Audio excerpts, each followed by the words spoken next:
মিসর অঞ্চল জয় করেছিলেন যে সাহাবী। নবীজির বীর সাহাবীর অন্যতম একজন আমর ইবনে আস রাদিয়াল্লাহু আনহু। ইসলাম গ্রহণের আগে তিনি ছিলেন নবীজি ও মুসলমানের কট্টর বিরোধী। সেই তিনি আল্লাহর রহমতে ইসলামের পরম বন্ধু হয়ে উঠলেন। আমর ইবনে আস রাদিয়াল্লাহু আনহু নিজের ইসলাম গ্রহণের পটভূমি নিজেই বর্ণনা করেন। সেখানে তিনি উল্লেখ করেন যে নাজাশী বাদশাহর দাওয়াতে তিনি ইসলাম গ্রহণ করেন। প্রথমে বিষয়টি তিনি গোপন রাখেন। পরবর্তী সময়ে হাবশা থেকে মদিনায় গিয়ে তিনি নবীজি সাল্লাল্লাহু আলাইহি ওয়াসাল্লাম এর হাতে বায়াত গ্রহণ করেন। তিনি বলেন, মক্কা বিজয়ের কিছুকাল আগে, অষ্টম হিজরির সফর মাসে, আতত্তাবাকপাতুল কুবরা 7342 পি। আমি রাসূল সাল্লাল্লাহু আলাইহি ওয়াসাল্লাম এর হাতে ইসলামের বায়াতের জন্য হাবশা থেকে রওনা হলাম মদিনার উদ্দেশ্যে। পথে দেখা হল খালিদ ইবনে ওয়ালিদের সঙ্গে। তিনি মক্কা থেকে মদিনায় যাচ্ছিলেন। আমি তাকে জিজ্ঞেস করলাম, কোথায় যাচ্ছেন? তিনি বললেন, আল্লাহর কসম, আমার দুবিশ্বাস এই ব্যক্তি নবী। এই মুহূর্তে কালক্ষেপণ না করে দ্রুত ইসলাম গ্রহণ করা উচিত। ইসলাম নিয়ে দ্বিধাসংশয় আর কতদিন? বললাম, আমিও তো এই উদ্দেশ্যে। দুজন একসঙ্গে মদিনায় পৌঁছে রাসূল সাল্লাল্লাহু আলাইহি ওয়াসাল্লাম এর খিদমতে উপস্থিত হলাম।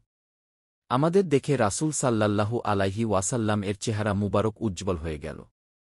খালিদ ইবনে ওয়ালিদ আগে বেড়ে ইসলাম গ্রহণ করলেন এবং রাসূল সাল্লাল্লাহু আলাইহি ওয়াসাল্লাম এর হাতে বায়াত হয়ে গেলেন। এরপর আমি সামনে বাড়লাম এবং বললাম, ইয়া রাসূলাল্লাহ, আমি ইসলাম গ্রহণ করব, তবে শর্ত আছে। রাসূল সাল্লাল্লাহু আলাইহি ওয়াসাল্লাম বিস্মিত কণ্ঠে বললেন, শর্ত?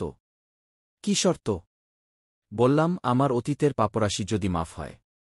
রাসূল সাল্লাল্লাহু আলাইহি ওয়াসাল্লাম ইরশাদ করলেন, ইসলাম অতীতের সব গুনাহ মাফ করে দেয়। অনুরূপ হিজরত। অতঃপর আমি ইসলামের ঘোষণা দিলাম এবং রাসূল সাল্লাল্লাহু আলাইহি ওয়াসাল্লাম এর হাতে বায়াত শপথ করলাম। সিরাতু ইবনে হিশাম 2276 276 আল বিদায়া ওয়ান নিহায়া 4141 142। ইসলাম গ্রহণের পর তিনি ফিরে যান মক্কায়। কিছুদিন পর আবার মদিনায় হিজরত করেন।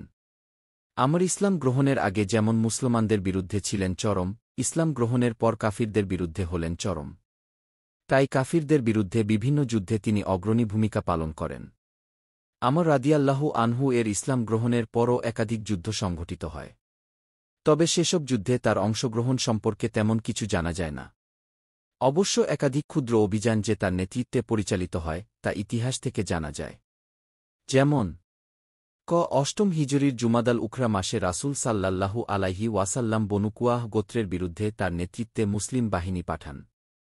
সেই বাহিনীতে হজরত আবু বকর ও উমর রাদিয়াল্লাহু আনহু এর মতো প্রখ্যাত সাহাবীরাও ছিলেন। মক্কা বিজয়ের পর বিভিন্ন গোত্রের মূর্তি ভাঙার জন্য রাসূল সাল্লাল্লাহু আলাইহি ওয়াসাল্লাম কয়েকটি বাহিনী বিভিন্ন অঞ্চলে পাঠান। বনু হুজাইলের একটি মূর্তিশালার নাম ছিল সুয়া। আমর রাদিয়াল্লাহু আনহুকে এই মূর্তিশালা ভাঙার দায়িত্ব দিয়ে পাঠান। মক্কা বিজয়ের পর রাসূল সাল্লাল্লাহু আলাইহি ওয়াসাল্লাম আরব উপদ্বীপের আশপাশের রাজা বাদশাহর কাছে ইসলামের দাওয়াতি চিঠি পাঠান। এমন একটি চিঠি আমরের মাধ্যমে উমানের শাসকের কাছে পাঠান। চিঠি পেয়ে উমানের শাসক ইসলাম গ্রহণ করেন। রাসূল সাল্লাল্লাহু আলাইহি ওয়াসাল্লাম আমরকে উমানের গভর্নর নিযুক্ত করেন। দ্বিতীয় খলিফা হজরত উমর রাদিয়াল্লাহু আনহু তাকে উমান থেকে সরিয়ে ফিলিস্তিনের সেক্টরে নিয়োগ করেন। তার নেতৃত্বে সিরিয়ার বিভিন্ন অঞ্চল বিজয় হয়। সিরিয়া বিজয়ের পর আমর রাদিয়াল্লাহু আনহু উমর রাদিয়াল্লাহু আনহু এর কাছে মিসরে অভিযান পরিচালনার অনুমতি চাইলেন। অনুমতির পর তিনি তার ক্ষুদ্র বাহিনী নিয়ে মিসর রওনা হলেন। খলিফা তার সাহায্যে জুবাইর ইবনে আওয়াম রাদিয়াল্লাহু আনহু এর নেতৃত্বে একটি বাহিনী পাঠান। তিনি বীরত্ব ও সাহসিকতার সঙ্গে অভিযান পরিচালনা করলেন এবং একের পর এক মিসরের এলাকাগুলো জয় করলেন।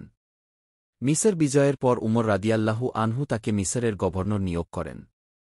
এরপর উসমান রাদিয়াল্লাহু আনহু এর আমলে মিসরের গভর্নর থেকে অব্যাহতি পেয়ে বেশ কয়েক বছর মদিনা আর সিরিয়ায় কাটানোর পর মুয়াবিয়া রাদিয়াল্লাহু আনহু আবার তাকে ৩৯ হিজরির শেষের দিকে মিসরের গভর্নর নিয়োগ করেন। মৃত্যু পর্যন্ত ২-৩ বছর সে পদে বহাল ছিলেন। আততাবাকাতুল কুবরা 7342।